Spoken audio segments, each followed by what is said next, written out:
Dear students, in this class, let us discuss about chemical shift in NMR. We have learned some basics in NMR, like the magnetic nuclei, which can give NMR, and the influence of spin in the magnetic field in the earlier classes. Um, Now, we are coming to a very important aspect of nuclear magnetic resonance spectroscopy. I have told you that NMR is a very sophisticated instrument by which you can identify the presence of a particular nuclei in a compound. But the same thing, identification of nuclei, can also be done by other spectroscopic technique which are cheap, like IR and UV. The advantage of NMR is its chemical shift and spin-spin coupling. So with the help of this chemical shift and spin-spin coupling, you will be able to know the neighboring nuclei which is present to the magnetic nuclei. That means you can find out the chemical environment of the particular magnetic nuclei. So that is the advantage with the NMR. So let us first concentrate on chemical shift in NMR. Okay. So far you have considered a isolated nuclei and its spin in the magnetic field.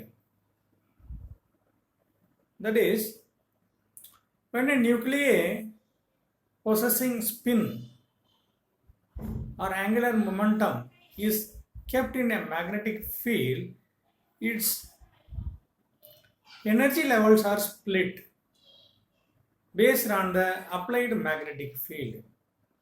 If the spin is aligned with the magnetic field, or if it opposes to the magnetic field, the energy levels are split.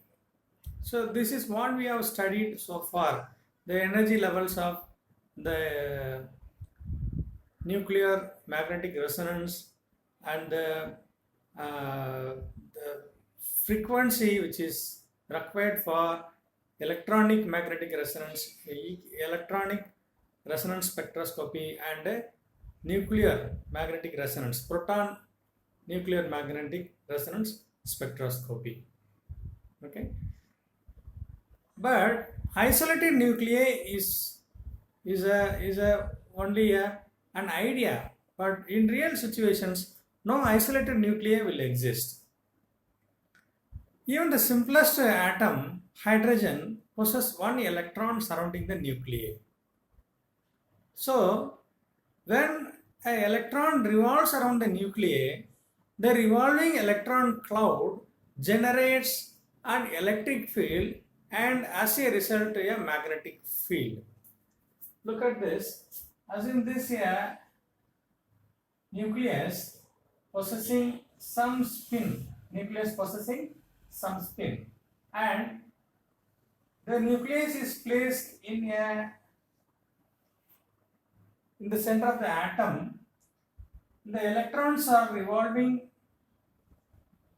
around this nuclei. So this revolving electron generates an electric field. Okay. So this electric field lines are this type. Okay.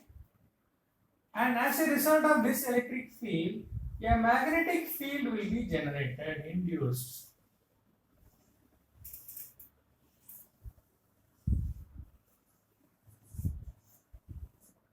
Okay, so this magnetic field will interact with the applied magnetic field, which is being used for resonating this nuclei.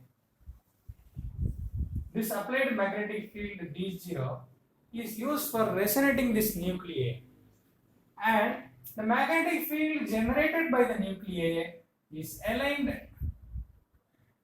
Okay, is aligned with this magnetic field, or it is opposed. It is opposed to the magnetic field. Okay. So, as a result of this, the circulating electrons surrounding the nuclei cannot experience the field actually supplied. The nuclei which is present at the center cannot experience the same applied field that we are supplying. Okay, because the circulating electron cloud, it tends to oppose or align with the magnetic field. Okay, so this phenomena we call it as a shielding. The circulating electron cloud generates a magnetic field. So as a result of this field, the nucleus cannot experience the external magnetic field in total. So this phenomena we call it as a shielding. The circulating electron cloud shields the nuclei. So this you can also call it as a screening effect. Okay. So this is the situation we have in the case of atoms and the molecule, not in an isolated nucleus. Okay. So this based on this, what is the field actually experienced by the nuclei? So the field experienced by the nuclei, you can call this as effective magnetic field. The field experienced by the center of the nuclei is called the effective magnetic field, which is equal to B applied, that is B0, the field which is being applied, minus B induced, the magnetic field induced by the circulating electron. I repeat, the magnetic field effective by the nucleus is equal to the field applied minus the field which is induced by the circulating electron. And we know that this B induced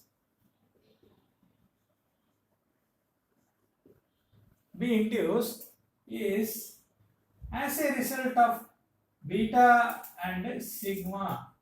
This as a result of beta 0 and sigma.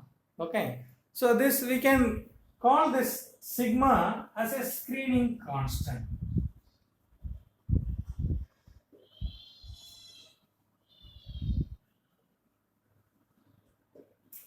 Okay, so now if you apply this, beta applied is B0 and B effective now is equal to applied field as B0 minus B0 into sigma. So if I remove B0 in bracket 1 minus sigma, so B effective can be called as Bi. So the field which is effective is equal to, or induced is equal to B0 applied field, magnetic field, minus into 1 minus sigma. Sigma is called a screening constant. The screening constant depends from one nucleus to another nuclei. Okay, I mean one atom to another atom. It depends on the number of electrons which is circulating around the nucleus, and also it depends on the neighboring atom which is located near the magnetic nuclei. The neighboring atom, in the sense, the electronegative property of the neighboring atom. Okay, so let us continue to see the same. So let me take a compound, methyl alcohol, CH3OH, in which we have two types of nuclei, in which we have the methyl proton and a hydroxyl proton. So these two are magnetic protons. Okay, both protons are identical, but its chemical environment is different. So one proton is placed nearer to hydroxyl oxygen and another proton is attached to carbon. So when you compare these two protons, this proton, hydroxyl proton, is attached to an electronegative atom. Oxygen is more electronegative when compared to the carbon. So as a result of the electronegativity of this one, okay, this tend to withdraw. Oxygen tend to withdraw the electron more towards itself. Oxygen tend to withdraw more towards itself. As a result, this proton will be less shielded. Say this you have a hydroxyl group. So the two protons will be more closer towards, electron will be more closer towards itself. If I take this, okay, so in this case, the electron is more closer towards the carbon. This is more closer towards the oxygen. Okay, so I tell you that, so this is a less shielded proton. This proton is a less shielded proton because it is surrounded by less number of electron, or in the sense the electron is away from this hydrogen. Okay, so I can call this a less shielded or poorly shielded, whereas this is where the hydrogen is more near towards the proton, so it is called a more shielded proton. Okay, so if I compare the shielding property of both, I can write this in an equation. BCH is equal to B0 1 minus sigma CH, which is far greater than, okay, BOH equal to B0 1 minus sigma OH.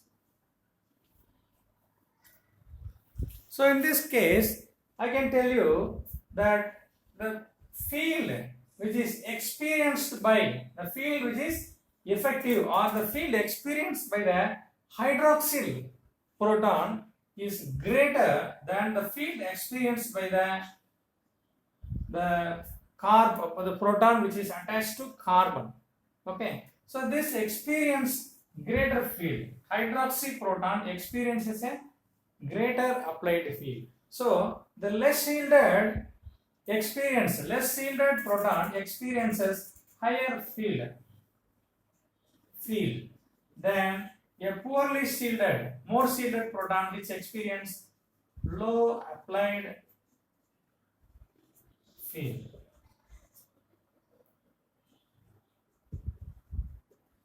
So this is as a result of screening or shielding effect. Okay, so I repeat you once again. So in methanol, we have two types of magnetic nuclei. Okay, one is hydroxyl proton, another is a methyl proton. These two are non-magnetic. Carbon and hydroxyl oxygen are non-magnetic, so and hence they don't resonate. Okay, so only these two protons will resonate. Okay, so as a result of electronegativity of the neighboring atom, oxygen is more electronegative. It tends to pull the electron more closer towards itself. As a result, hydrogen, the electron nearer to hydrogen is very less seen. Okay, whereas the electron nearer to hydrogen in carbon group is more seen. Okay, so I can say this is a less shielded. It is not shielded by the electron cloud. Okay, so it is less shielded and this is more shielded. So if we compare the field experienced by the hydroxy proton, then hydroxy proton, because of low shielding, experiences greater field than the carbon, the proton attached to carbon. This experiences less field because of shielding. This because of de-shielding. Now let us continue further.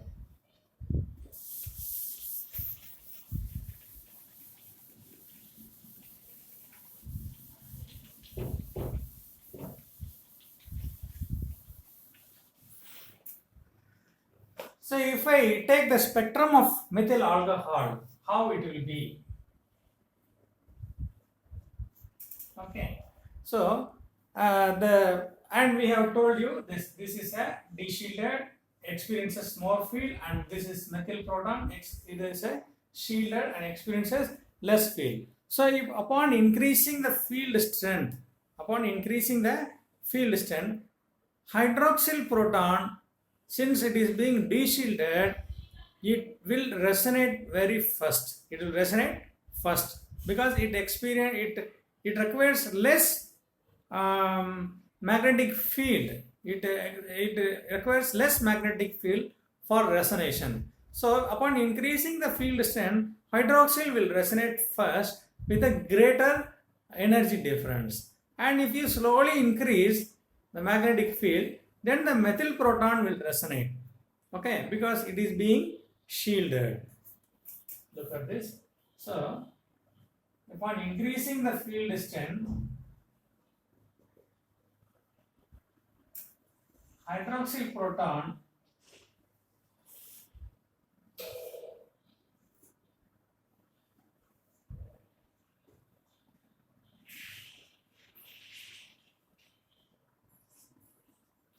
so the energy difference in the case of hydroxyl is very large, as the energy difference in the case of CH is very low, because hydroxyl proton experiences greater applied field. Okay, so if you look into the spectrum, okay, if you look into the spectrum, the hydroxyl proton will appear this way, and the methyl proton will appear this way.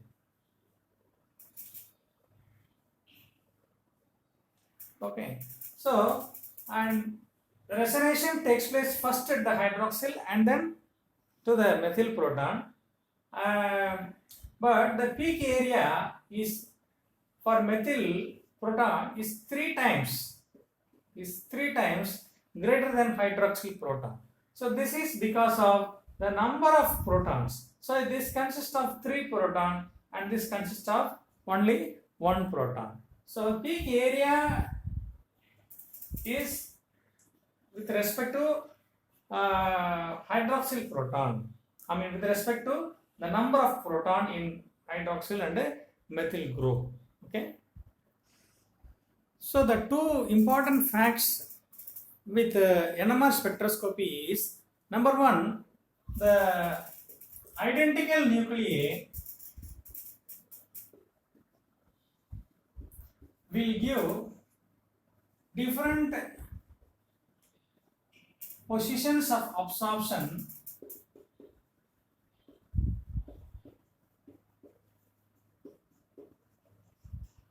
due to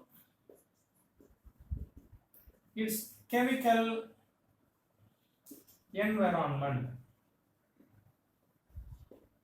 Okay, identical nuclei can give you different positions of absorption due to its chemical environment, due to the shielding or shielded or de-shielded nature of the particular nuclei. Okay, so this we call it as a chemical shift.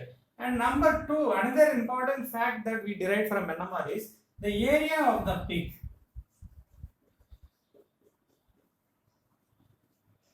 Which is due to number of magnetic nuclei. So one with respect to position of absorption, okay, another with respect to the number of magnetic nuclei. So thus NMR spectroscopy paves way for a qualitative as well as quantitative analysis. So you can know about the nature of neighboring nuclei attached to the proton for qualitative analysis, and you can know about how many number of protons are attached to the particular nuclei. Okay, so both these two informations can be used as a vital information from the NMR spectroscopy. Okay.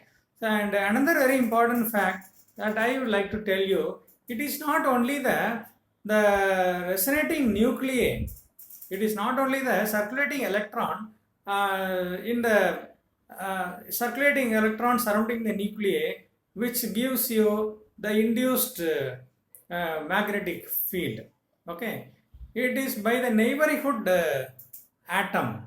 Okay, the neighborhood molecule can also shield or de-shield, can also induce the magnetic field. That is called field induced electronic circulation.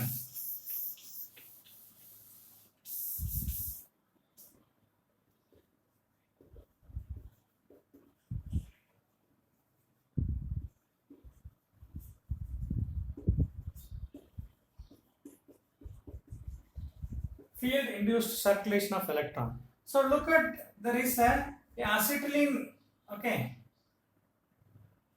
carbon. The acetylene carbon can induce a magnetic field, okay, so which is always opposed to the magnetic field, which is opposed to the magnetic field. Say if I have a aromatic nuclei, so the aromatic nuclei resonates and induces a magnetic induces a circulating electron cloud as a result of the magnetic field, so which is aligned with the magnetic field, which is always aligned with the magnetic field. Okay, so this gives you an opposed, shielding. This give you a de-shielding or a aligned with the magnetic field. So as a result of this neighborhood atom or a molecule, so the field experienced by the magnetic nuclei will be affected. Okay, but it is not to a greater extent. Okay, so the molecular tumbling, the molecules doesn't remain the same, it keeps rotating. Okay, so it keeps moving its place. So as a result of the molecular tumbling, the this effect will be reduced. This effect will be this effect, like a field induced circulation of electron, will be reduced. But however, it cannot be cancelled or it cannot be nullified. Okay, as a result of molecular tumbling. So this is an additional information that you must know. Okay, now let us know the chemical shift parameters, how to measure the chemical shift values. Okay.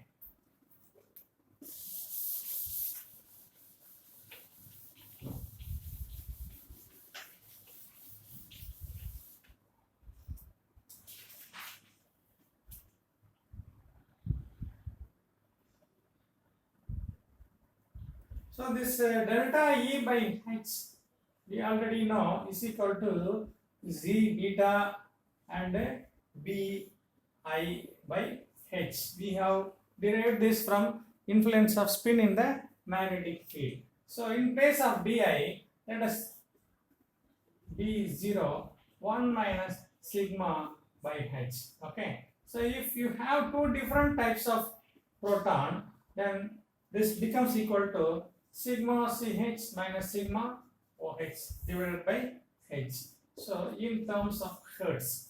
Okay. So the field, this difference of frequency gives you the field which is experienced by the particular nuclei. Okay. So this difference in the positions of the two protons, okay, resonating, is called a chemical shift. So which is usually measured in terms of Hertz. Okay, which is say for example it is a 139 for methanol. This delta value comes around 139 Hertz at 100 megahertz applied frequency. Okay, so this 139 Hertz can be measured as 1.39 into 10 power minus 6. Okay, or it can be written as 1.39 into 10 power minus 1.39 ppm. It can be written as 1.39 ppm. Okay, so there are usually two scales. One is two scales used for measuring the chemical shift. One is called the delta scale, tau scale, and is called delta scale. Okay, so tau is the oldest scale used for measuring, but because of the difficulties in the operating the instruments by different technicians, okay, so the parameter may vary. So universally accepted standard for measuring the chemical shift is the delta scale. Okay, so scientists have universally accepted to follow the delta scale for measuring the chemical shift. Okay, so what is the relationship between tau and delta? Tau plus delta is equal to 10. Okay, so if you want to measure delta, then 10 minus tau is the measurement. Okay, so if you follow the tau scale, you follow the tau scale, and so TMS will stand here. Okay, so values keeps increasing from here to here. Okay, from 10, 9, 8, 7, 6, 5, 4, 3, 2, 1. Okay, but if you follow the delta scale, okay, the values will remain this one. Okay, so TMS is located at the right extreme. Okay, which is the 10-point scale.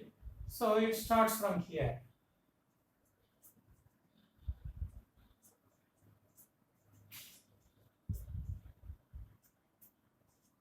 Okay, so the field increases in this direction.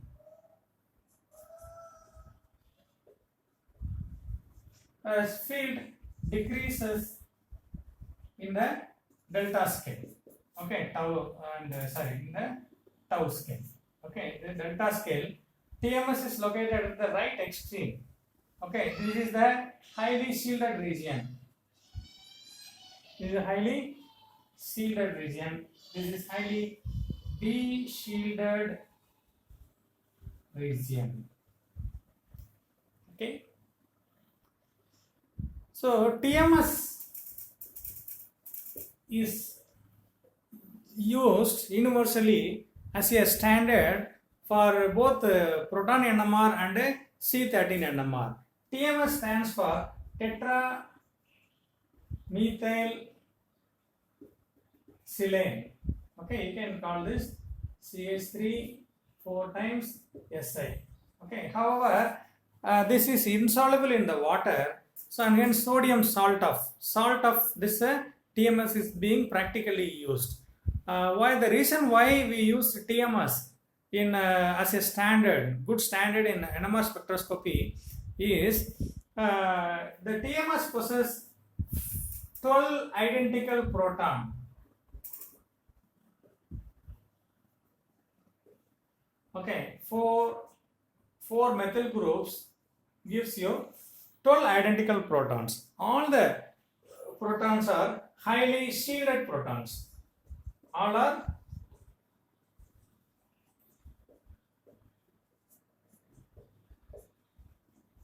and hence as a result of the 12 identical protons and all are highly shielded protons, you will get a very sharp and intense peak, okay, at the shielded region. Okay, so which can be assigned to be 10 in the delta scale. Okay. And also the TMS possesses boiling point around 27 degrees centigrade.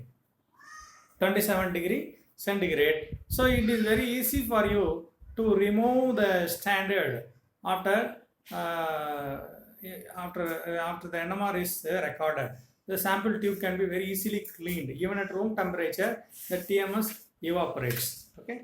So another the important you must know certain values of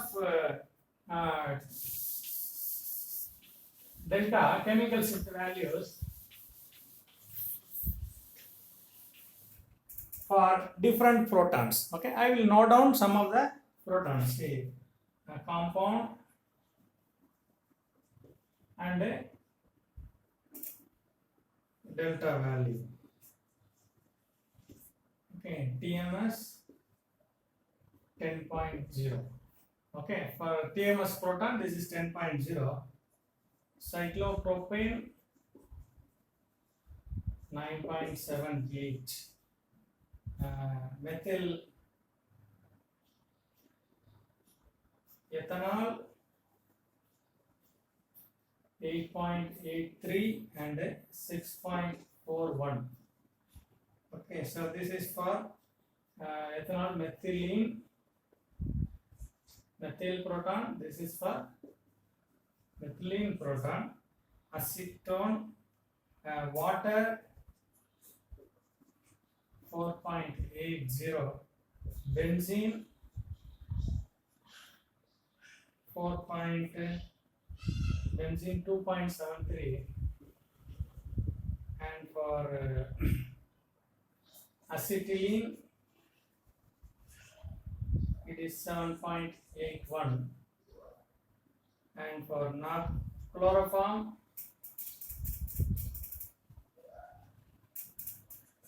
2.30.